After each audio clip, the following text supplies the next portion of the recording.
You are listening to your Raw review here on the Dirty Sheets podcast. You can follow the Dirty Sheets on Twitter at Dirty Sheets X. That's at Dirty Sheets X. I should actually be saying you can follow the Dirty Sheets on X at Dirty Sheets X because there is no Twitter anymore. They've done away with Twitter, and good riddance to it because I must have lost about 50 accounts while I was on there because it was just so ridiculously woke. But as me and Cav said on the show on Friday, Elon Musk is not above wokeness himself, especially when it comes to the oil protesters. And Cav has a conspiracy theory about that. I actually lost my account for making a comment, a sarcastic comment that I think was lost in translation about the oil protesters. And Cav also lost his account for the same reason. So he's very defensive of the oil protesters. Let's put it that way. As you guys know, if you've been listening to the shows, we are going to do a video preview for SummerSlam this week. So that's going to be out around about Thursday or Friday, probably definitely going to be on YouTube by Friday morning. So make sure you check that out. We are also going to be dropping a betting preview for the SummerSlam card. The betting preview is going to be exclusive to the Lock Betting podcast. So you're going to get two different types of SummerSlam shows. You don't need to listen to both of them or watch both of them because you can't watch both of them. You can only watch one of them, but it's going to be on YouTube. And as I said, I really want you guys to consume as many hours of YouTube content as you can, because that puts us on course to do what we want to do, which is to have an interactive version of the Dirty Sheets where you guys can contribute whilst also doing the other bonus shows, which will include wrestling lists, wrestling profiles, superstar profiles, 2 editions of Wrestling Informer each month, and exclusive news updates on the feed, along with this Raw review, a SmackDown review, and Cav will contribute every single week. He's not on the show because he's going to be focusing on the NFL instead. I will be trying to get guest hosts to fill in for Cav when I can. I have some names in mind.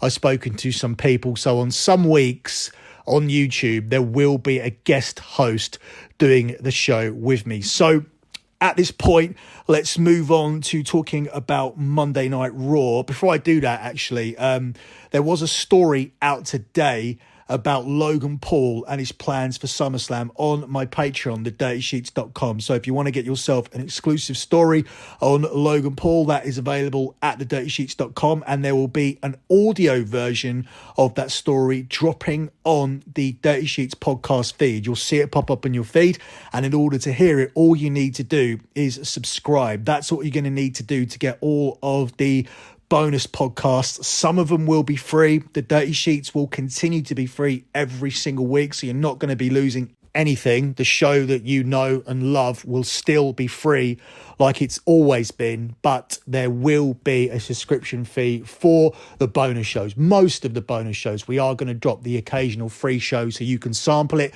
but this is sample week. So this is the second time you're getting the Raw review for free. You're going to get a SmackDown review for free as well. You're going to get the SummerSlam preview for free on YouTube, and you're going to get the first edition of Wrestling Lists for free as well. Then after that, you will need to subscribe to get all or most of the bonus podcasts, especially those exclusive news bits, starting with the Logan Paul piece that I will be dropping tomorrow. Scouted.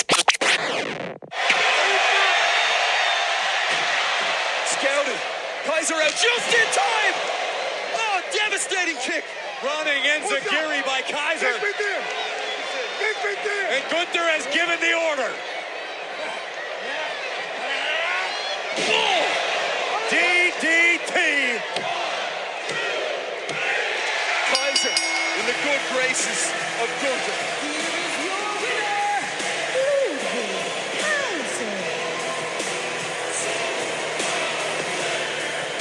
A massive win of the utmost importance for Ludwig Kaiser.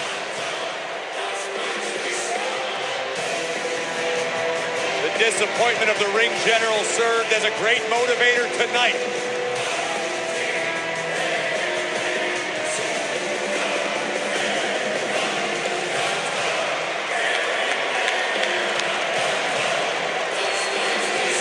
So this is the first thing that I want to talk about on this week's show, the booking of Matt Riddle. Now, I saw Cav tweet out that this was a good thing that Kaiser got the win because Gunther's boys can't always be doing jobs.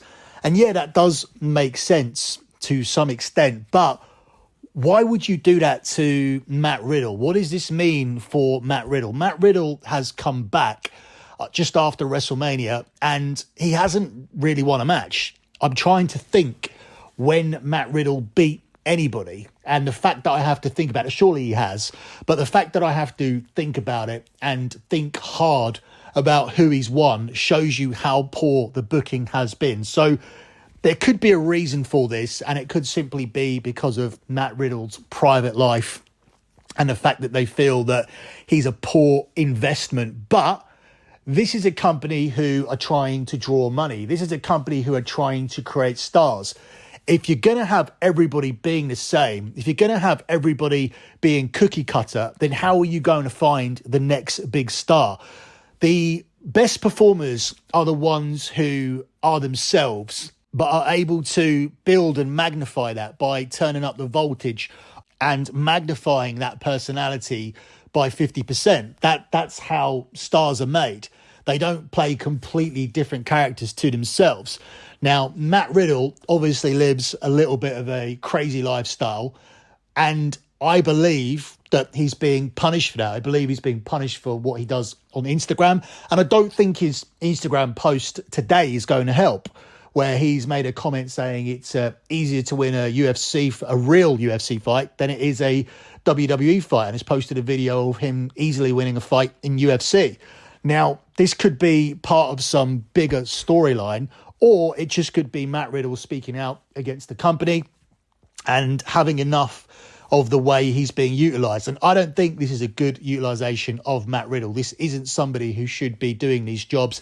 This is a legit MMA fighter who has a good look, a good build. He looks believable. He is believable because he could probably kick the shit out of everybody in that locker room with the exception of Brock Lesnar. And this is very, very poor booking unless you're going somewhere with this. And I don't believe that they are, because if you look at the number of people that Triple H has brought in and has completely buried, it isn't a good track record. Now, he's praised a lot in the Twitter community, in the wrestling community, wrestling Twitter or wrestling X, for being a massive upgrade on Vince McMahon, for booking more logical storylines and for making better television. But whereas the storylines may be slightly more logical and the show may flow a little bit better and make more sense, he's certainly no star maker. Look at Johnny Gargano. Look at Karrion Kross. Look at how Nakamura has been booked since he's come back in. And look at Matt Riddle. And the examples are endless. Don't even get me started on the women's division. So I don't think he has been very successful. I think it's easy to run NXT and to create stars there. I think it's easy to sit in the background and criticize, but then when you're face to face with all of these people and the internet is telling you stupid shit like Chad Gable should be the next Intercontinental champion because he had a good match with Gunther last night, you need to balance that out. And the same problems that we saw for Tony Khan, where he signed every free agent in the business and everybody was labeled a game changer, we're seeing Triple H have those struggles because not everybody can win matches, and it's just a case of making the right choices. But I don't think it's a good idea the way he's booked Karrion Kross, and I certainly don't think it's a good idea the way he's booked Matt Riddle. I don't care for some people and the way they've been booked. I don't care about Candice LeRae and Johnny Gargano and all the other people who have come in and haven't really done anything, like Mia Yim or the OC or any of these guys. I don't care. I don't think that they are superstars that you can make money with. But Matt Riddle is, and so is Karrion Kross, and so are a number of other people. I think Nakamura could have done a lot more with his return. And last night, he, of course, got the win over Ciampa. But Ciampa himself is now on a massive losing streak after returning and getting one win. He's since lost every single match. He's even lost to The Miz. And last night he lost to Nakamura. And now he's in a feud with Nakamura that nobody cares about. So, as I said, I don't think the booking is particularly good, but it really bothered me last night. It's not because I'm a friend of Matt Riddle or anything like that. I'd have always thought that you could get a lot more out of somebody who looks like Riddle, someone that wrestles like Riddle, and someone that has the credentials of Matt Riddle. So for me, this was a terrible decision. The booking of Riddle has been absolutely terrible. It's been terrible for a while, but this was a real eye-opener, and I think it opened a lot of people's eyes last night. But with Riddle's Instagram post, I'm not 100% sure whether this is Riddle speaking out against the company or whether we are heading towards some sort of storyline where Riddle does go a little bit crazy and perhaps turns heel.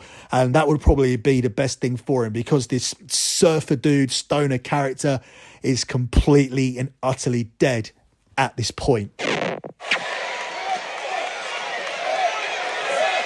And it's Chad Gable now raining down blows on Gunther. There it is. Sleeper hold applied. I don't care how tough you are. No mortal man can hold his breath for 40 seconds. Gable's going down. With nowhere to go. Oh, questionable tactic by Gunther, looking to soften up Gable a little more, but cinches in the sleeper again, and Gable beginning to fade. 23 seconds. Gunther's got to finish off Chad Gable, and quickly. Keeps looking at the clock. What a chance Chad Gable has here. Gunther might be feeling a little panic here. We're less than 10 seconds away. Gable's gonna do it. Gable's gonna do it. Gable did it. Oh no. So this is what I was mentioning earlier. Chad Gable went to a time limit draw with Gunther. Gunther had the match restarted and got the win over Chad Gable. And people are saying that he should be the next contender and he should be the one to end the Intercontinental title reign. No, he shouldn't. This is another example of idiots on the internet wanting every wrestler pushed who can wrestle a little bit. That's not how this business works. Chad Gable isn't ever going to draw any money or sell t-shirts or do anything other than be a good hand. It's the same for Mustafa Ali when people were saying, free Ali. Free Ali to do what? What's he going to go and do at AEW? How is he a better and bigger star than the guys who have already gone over there and done very, very little? The ex-WWE guys that have gone over there and done very little. So what's Ali going to do over there? What's Chad Gable going to do over there? Why should Ali and Gable be pushed? Why should Gargano be pushed? These are people who, in my opinion, are good hands, and you should not be ending Gunther's reign at the hands of Chad Gable. Drew McIntyre would be a good person to do it with, but you want to get past the record, and I do think Gunther gets past the record this weekend, but we'll talk more about that when we do our SummerSlam preview with Cav on YouTube, which will be available, as I already said, on either Thursday night or Friday morning. She's feeling herself. Your first time, Maxine. Maxine taking flight to devastating effect. Cover. Hang on. Hey, Eric from the Viking Raiders just put his head in the ring. It's all kicking off here. We have Bedlam on the outside of the ring. Watch out, it's Gable. The Academy takes out the Viking Raiders, but Valhalla from behind. Maxine took her eye off the ball and could pay dearly. Mayhem outside the ring, but inside it's Valhalla back in control. Massive right connecting. Oh, Valhalla looking to take it high risk. Oh no, this looks bleak. Maxine's first singles match may be her last. Oh, well played, Maxine. What is Maxine Dupree got planned here? Whoa! For the victory! Maxine's done it! What? Here is your winner, Maxine Dupree! Maxine Dupree made her in-ring singles debut and picked up the win. This is one of those examples where I say not everybody needs to wrestle. I thought the Maximum Male Model thing was really good. It was really funny. It's better than what she's doing now with the Alpha Academy. I don't know why they stopped doing that. The additional content that never made it onto TV but was on social media was actually hilarious, and both me and Cav were enjoying it, but they're not doing that anymore. They've put her out there. They've made her just another wrestler. Obviously, she's getting a little bit of shine because there's a lot of attention on her matches. I don't know what it's doing in terms of the ratings, but as I said, I don't think that everybody needs to go out there and wrestle. I think that she can be utilised a lot better. She's obviously a very, very nice to look at girl. And she's a channel stopper as well. But I did not think she was a channel stopper in her outfit last night. So if she's going to continue to wrestle, she's going to need to get something a little bit more flattering. I think when Lana wrestled, she had some decent outfits. I think you can look at Becky Lynch, and her ring outfit does her some favours, especially when you compare it to what she used to wear before. And there are a number of examples of where the wrestling attire enhances your assets. Selena Vega's another good one. I don't think this did it for Maxine last night. That's really my only takeaway, because sex sells and people are more likely to stop and watch if you are looking good in the ring, if there are things to look at. I'm talking about arse, I'm looking about cleavage, but having your hair tied up tight like that and wearing an unflattering outfit, I don't think that really worked for her. Again, this isn't me being facetious or overly critical or sexist, as someone like Ryan Satin or Sean Ross Crap would say, but it's just me giving my opinion. I'm not like one of these people that sit there and say that Becky Lynch is ugly, as if I wouldn't bang her, and that's been said by fat virgins with 8 chins living with their parents. That's not me. I've been with women. I think I'm qualified. I think I'm in a position to comment. Is Maxine Dupree a 10? Yes, she's still a 10.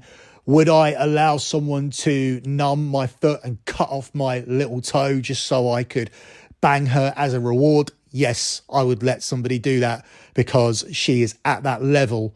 But considering she's at that level, I did not think that this ring outfit was flattering to her. And that's really my only takeaway from this, other than the fact that I don't believe that all women need to wrestle and they can be utilised in a different way. We could have valets, we could have other characters, like we used Sonya Deville as a GM. We've got backstage announcers. Sunny did various things where she was scouting for talent, when she was always scouting for new people to manage, which was an excuse to get her out there. There's loads of different things that you could do. Sable was fucking handing out t-shirts with a t-shirt gun. So different things that you can do with these women. Obviously, I would want to get her on TV as much as possible, but I think the managerial role will be fine, and it is fine for some people. After the match on Saturday, the ring announcer is going to announce the winner of the match, right? And that ring announcer over there, Samantha Irvin. Hi, Samantha. That's your fiance, right? That's what I thought. So yeah, Ricochet, after I beat you at SummerSlam, I hope there's no hard feelings when I have your girl saying, and the winner is Logan Paul.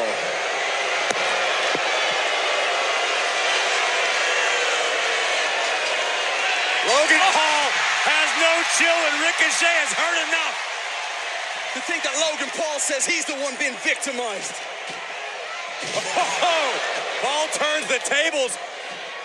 We can't overlook Logan Paul's impressive wrestling background, but look at the speed of Ricochet.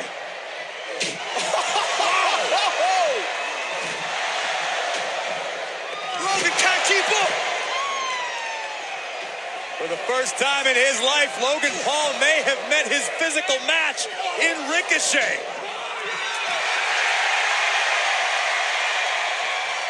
Ricochet taking it to the skies. He's caught. Good night, Ricochet. I thought the opening segment last night was excellent. I thought both guys were good in this segment. I thought Logan Paul's line about Samantha Irving was one of the lines of the year. And it's just so good to see that he has embraced this prick character, because that's what people think he is. And that's what people want to see. And he was uncomfortable in doing it at first, because I know he wanted to be a babyface, because he believed that the babyface is better for selling Prime and for enhancing his brand. But he's just so much better as a heel, and he's 10 times better when he actually embraces it and acts as cocky as people think he is. When he looked at the camera after saying that line, that was just pure gold. And for me, when you factor in the wrestling and how quickly he's developed and how good he is already, and when you look at how quickly he's improving as a performer on the mic, this is somebody who at this point has to be a future WWE champion. When you look at the audiences he can bring in, when you look at how he's developing his skill set, it wouldn't just be making Logan Paul the champion for the sake of making Logan Paul the champion to bring in a new audience. He would bring in a new audience not only because he is Logan Paul, but because he's a great talker, he has a great look, girls like him, and he puts on phenomenal matches, and they're only going to get better as he learns more. So I'm very, very high on this guy. He's a great guy in person as well. Austin's met him a couple of times and just had good experiences with him. So I'm pulling for Logan Paul. Hopefully he does get the win at the weekend, because he does need one. He can't lose 3 matches in a row. I have got a story out about that match, not just about that match, but about various things relating to Logan Paul, and I will be dropping that tomorrow. So if you're interested in hearing more about Logan Paul, make sure you subscribe to make sure that you can get the breaking news audio. But overall, I thought that this was the best segment on the show, and it really enhanced things for their match on Saturday, because initially I felt it was quite obvious Logan was winning because Ricochet had dominated the build. But last night, Logan got that shot in on him and that line, so it does add a little bit more doubt. But I do feel that Logan will and does need to win on Saturday, because I do think he can move on to bigger and better things. And I think he's really, really growing as a performer. And it's impressive to see. But at the same time, you have to question how it makes WWE performers look. Because when you look at certain guys who have been doing this for years and aren't as good in the ring as Ricochet, or Bad Bunny, who's also very good, and aren't as good at the talking side of things either. So if you look at somebody like a Ricochet, in terms of somebody who's never really had the gift of the gab, Logan Paul really puts them to shame. And it kind of makes certain performers look inferior, whilst also making wrestling look a little bit easy to do. When someone can come off the street and start doing this, it does make it relatively easy. Obviously, people that think that probably need to engage their brain a little bit better. I don't think everybody can just step off the street and do this. I mean, I did, but I was always athletic. I did it coming off the back of being a fashion model for 3 years, and after I went into Big Brother, I was easily athletic enough to do wrestling. And that's the thing, Bad Bunny's an athlete. He's about the same build that I was when I came out of Big Brother, so he was able to do it. He was athletic enough to do it. And Logan Paul, not only is he athletic, he's actually an athlete. He actually trains for MMA, he's had boxing matches, of course, so he's a real athlete. So while myself and Bad Bunny aren't, and Bad Bunny did a lot better things than I did, but I'm just saying, if you are athletic, it is a little bit easier to do. So these fat marks who are sitting on their couch thinking that it makes wrestling look easy, it does to a certain extent, and I think it's a big black blot on certain performers who haven't improved in their craft, whether it be in ring or talking. But ultimately, it's a big feather in the cap for both Bad Bunny and especially for Logan Paul, who's taking his game to another level, especially after last night. The rematch that Becky Lynch won and deserved. But look at Zoe Stark out of nowhere. Great wherewithal by Stark, coming to the aid of her mentor. What is this? Trish is not 100%. I'm not entirely sure. Zoe Stark's not supposed to be in the match. Quite Not simple. in the match. She's just beating up Becky Lynch. Not right now, she ain't. Becky Lynch responded emphatically. It doesn't matter. The match is over. Oh, my God. Gnarly landing by both women. Taking this to the outside, and Whoa. Becky against the... Not in the face. The numbers game playing a part here, but Becky means business tonight. Oh! Trish turned it. Oh, look at Becky Lynch go. Oh. Trish took the brunt of the impact with her face. Lynch is just peeing off. Somebody get Trish's face protector back on. Wait a second. Time out, Becky. Oh, no. Zoe has Becky by the hair. Ooh. What a display of bravery by Zoe Stark. Yeah, real brave. Yeah, 2-on-1. Real brave. Becky doing her utmost to fight both Zoe, and here comes Trish Stratus again with the equalizer. I hope Trish's nose isn't rebroken. So this was a strange segment last night. Becky Lynch went out there and asked for a match with Trish. She got her match with Trish. It was an immediate disqualification. And we essentially found out that this match wasn't happening at SummerSlam. And it was odd because we also saw the same with Raquel Rodriguez and Rhea Ripley. So two matches that people thought they were going to see at SummerSlam, two women's matches, both off the card. So I guess we're getting one Raw match, which is the MMA match between Ronda Rousey and Shayna Baszler. And we're getting the SmackDown triple threat match with Charlotte and Bianca challenging Asuka. And I think that's probably about right. I probably would have gone with Trish and Becky as well. I would have tried to get that on. But the other match between Rhea and Raquel, that's really had no build at all other than Liv Morgan getting injured. That probably has time to sizzle. Rhea Ripley's in for a long run and you have to feed her opponent slowly. People are complaining that she's only had 2 title defenses and the Natty one was a short one as well, and her reign's poor, but it's a long reign and there's not a lot of women. And then you do a brand split as well.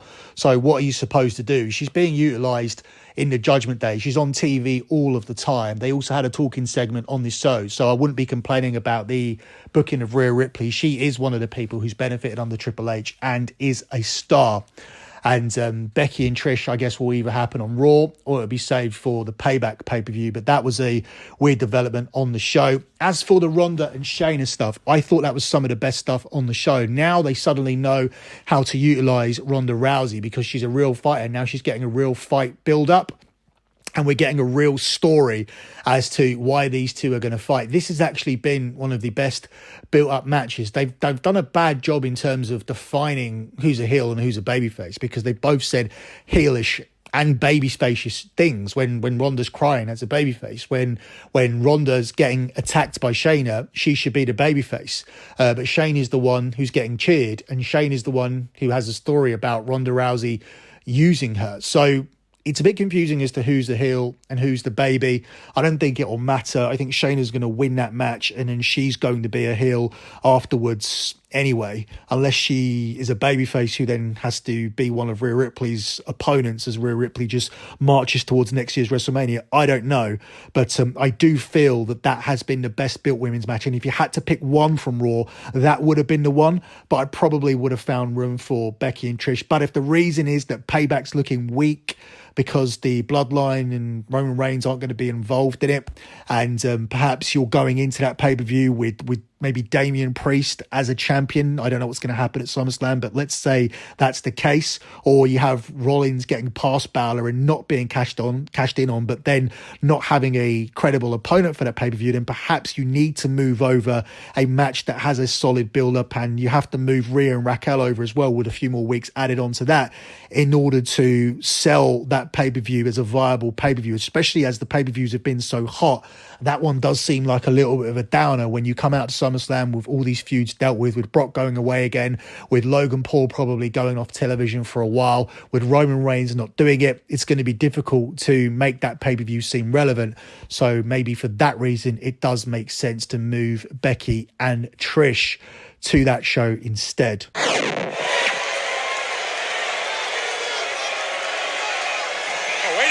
minute.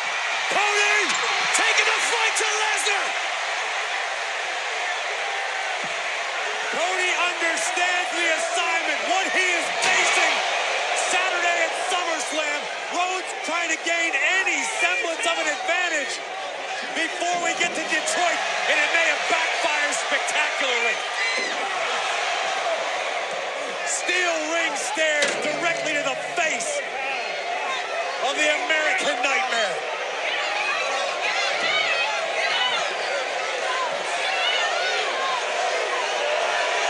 Now playing on the Beast terms. Rhodes hobbling away as this savage predator goes back for more.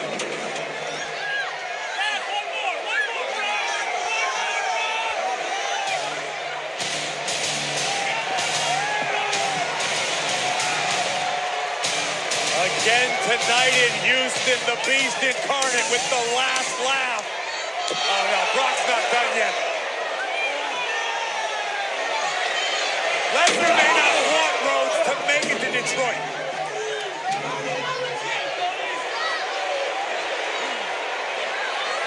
Brock said if Cody came out and shook his hand, Lesnar would respect Cody. Cody did just that, but then might have incited the Beast. Can't help himself.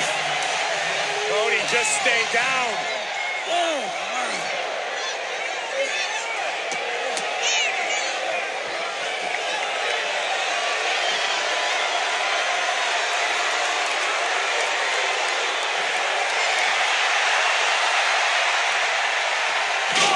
F5. 5 from the Beast. You can't really go wrong with a Brock Lesnar build. He's still a monster. Everything he does still works, even after all this time. He actually returned to the WWE now over 11 years ago, and this still works. Brock beating the shit out of everybody. The opponent selling the power and the dominance of Brock Lesnar, and it leading to a match where the opponent is perceived as an underdog, although we know that Cody isn't an underdog here because the company are behind him, because this is the rubber match, and because he has been destroyed by Brock Lesnar in the last two recent altercations, especially the one in front of his mother. Then Cody is going to inevitably end up winning this feud. I think he does win at SummerSlam, but it is odd to me that this match doesn't have a stipulation. It does seem like a feud that should end with a stipulation, but it's just being called a rubber match.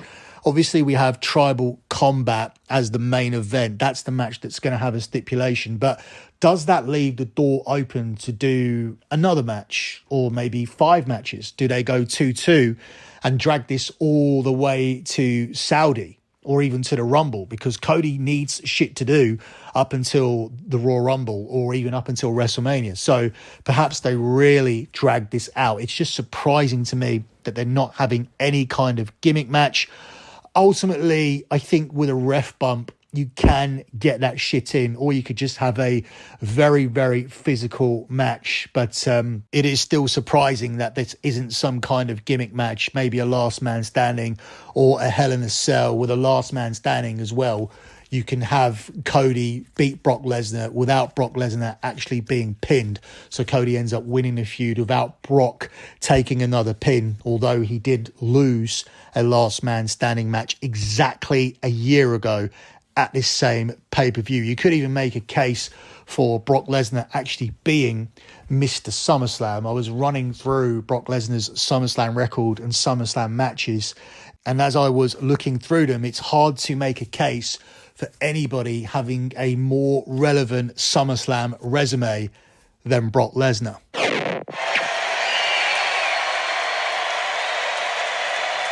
WWE Universe want to see Rollins end this, but Dominic Mysterio in the way. The numbers game of the Judgment Day playing a factor yet again. Rhea Ripley on one side, Dirty Dom on the other. Zayn takes out Dom, and here comes Mommy. Keep your hands up. Finn Balor just drop kicked Zayn, and the officials tied up with Rhea Ripley. Watch Rollins on the top rope. Priest from behind. Oh no. Damian Priest. Razor's Edge. Good night, champ. Oh no.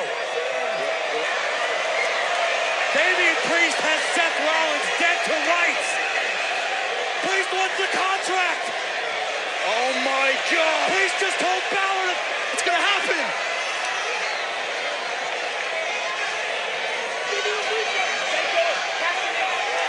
Priest is cashing in. Oh no!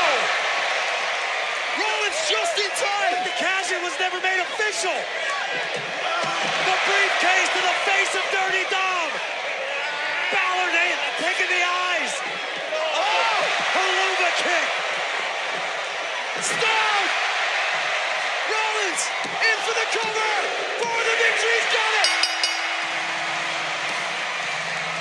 All right, so I know people are into the Judgment Day, and obviously they're into Seth Rollins because you could hear the pop at the end. But I think, again, these are the hardcore fans who attend shows and are big fans of WWE and love these guys and will get behind the product. And as me and Cav spoke about, I think some of those toxic fans who want to influence the product have gone over to AEW.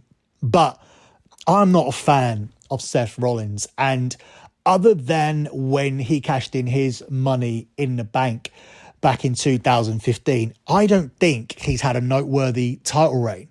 His title reign, when he was given 2 wins over Brock Lesnar, was boring. And they ended up ending it with The Fiend winning the Universal title from him. And again, we're back in the same situation. For a long time, people were saying that we need another champion. Roman Reigns isn't on television enough. Well, Seth Rollins is never going to main event a pay-per-view that Roman Reigns is on. So Roman Reigns is still top dog. This is clearly the secondary belt. And that's largely down to the fact it's in the hands of Seth Rollins, who hasn't done anything with it. Yes, the feuds have been lackluster because I don't think Finn Balor is credible given his win-loss record in recent years. But still, even if he comes out of this feud and comes away with the title and it doesn't go to Damian Priest, who's he going to face next? What's going to be interesting for Seth Rollins? Are you going to be massively invested in Rollins and Gunther? Are you going to be invested in Drew McIntyre and Seth Rollins? What direction can we go in here with Seth Rollins? And is Seth Rollins interesting to you? I'm not interested in the Rollins character with the dancing and the laughing, and I've never really seen him do an excellent promo. Yes, he has good matches, but even his matches are very much paint by numbers. It's the same match every single time. He has good matches, but it's 1 or 2 good matches that he has in his locker. I don't think he's a massively versatile performer. I think he could be if he needed to be, but if it ain't broke, don't fix it. And the fans like what you're doing, but it's these hardcore fans. It's this hardcore wrestling fan base. It's these showgoers who are behind Seth Rollins. They like to sing the song, but the song is over and the man isn't. And not the man isn't, his wife is the man, and she is over. She's more over than him and always will be. But that in itself is the issue. I just don't see this guy as a top tier star. They've tried and tried and tried with him. I think he's at that secondary level.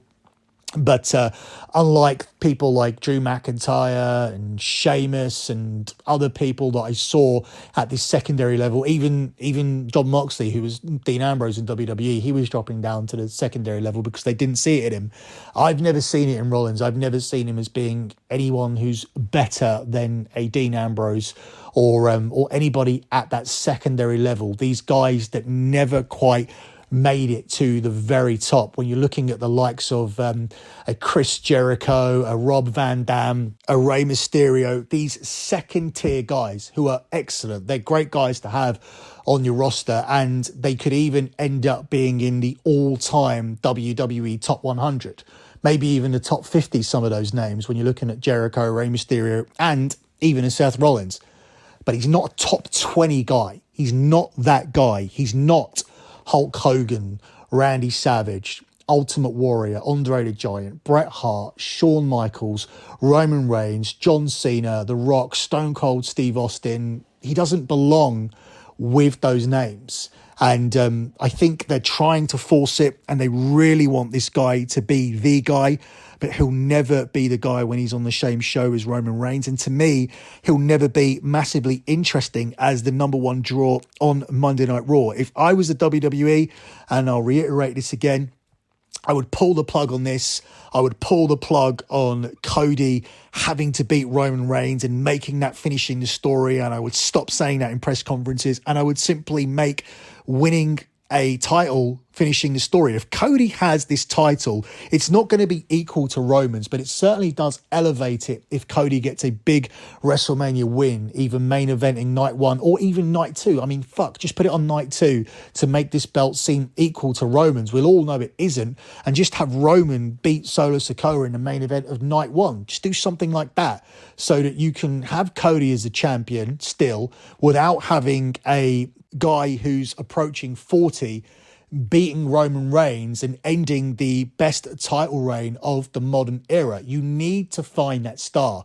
What you really need to do is get this Rock match done, because there are now heavy rumors again about The Rock coming back. And as we spoke about on the show last time out, the situation for The Rock is very, very different, with Black Adam flopping, Young Rock being cancelled.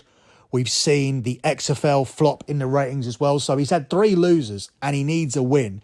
And perhaps WWE can offer him that, although he's not going to get the win here, because he will come in and do big numbers as far as people being interested in the match with Roman Reigns. But ultimately, you cannot put The Rock over Roman Reigns when that match, if that match actually happens. But he does need some positive PR, and perhaps the WWE can offer that to him after a string of L's. I actually spoke about that on the SmackDown show, so if you want to check out my take on that, go and listen to the SmackDown review. But that's it for the Raw review. We'll be back on Friday. Thanks for listening.